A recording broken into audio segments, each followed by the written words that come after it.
Is to be successful in the spring offensive, it desperately needs tanks, and it needs modern tanks. It's got lots of tanks. The danger is the current generation, Eric. If Ukraine is to be successful in the spring offensive, it desperately needs tanks, and it needs modern tanks. It's got lots of tanks. The danger is the current generation are extremely vulnerable. With thousands littered on the battlefields, President Zelensky has asked for modern tanks that have the protection and the firepower. And of the tanks available, really there's only two that meet those requirements: the German Leopard 2 and the American Abrams tank.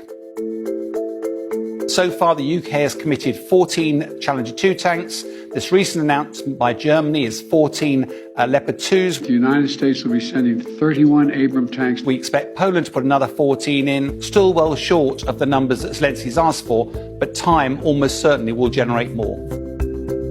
This will crucially be a very decisive element in the war. It'll provide Ukraine with modern punch on the battlefield.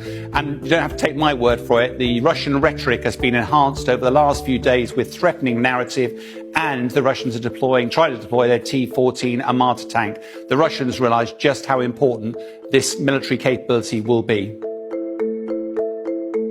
For all sorts of reasons of history and its constitution, at the end of the Second World War, Germany was reconfigured as a purely defensive force, and that endures to this day.